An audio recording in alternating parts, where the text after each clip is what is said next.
हम विजयलक्ष्मी मिश्र एखन एकटा नचारी सुना रहल छी। अहाँ सब लाइक कमेंट कऽ के अपन आशीर्वाद जरूर दे जाय। अहाँ सबके आशीर्वाद के बहुत अभिलाषी छी। धन्यवाद। जय मिथिला, जय मैथिली।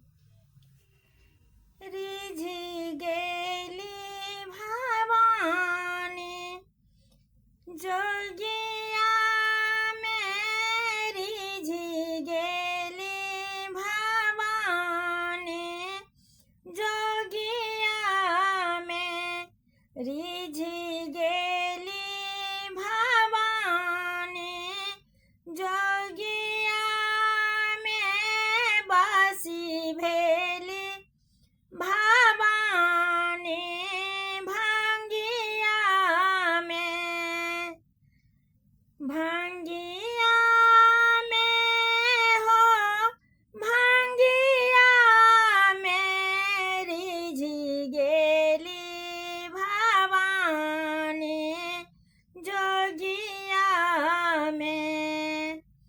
ओढ़न पहिरन बाघक छाल छाने,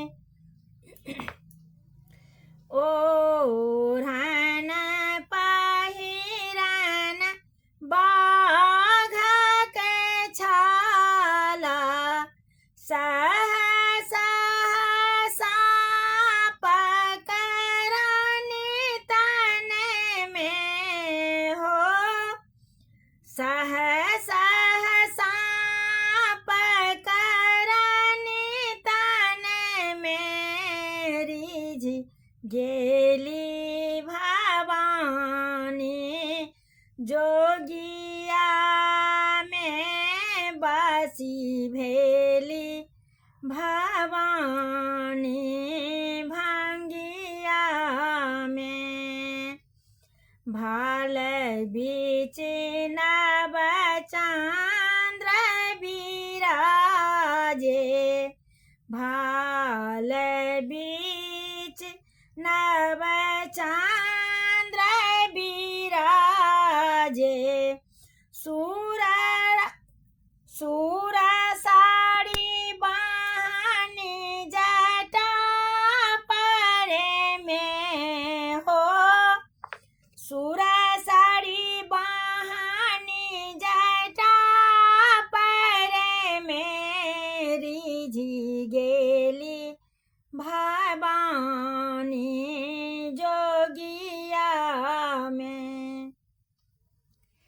पार्वती के बिना छी एतबे, पार्वती के बिना अछि एतबे, भक्ति बढ़े शिव शंकर में हो, भक्ति बढ़े शिव शंकर में, रिझि गेली भवानी जोगिया में, बसी भेली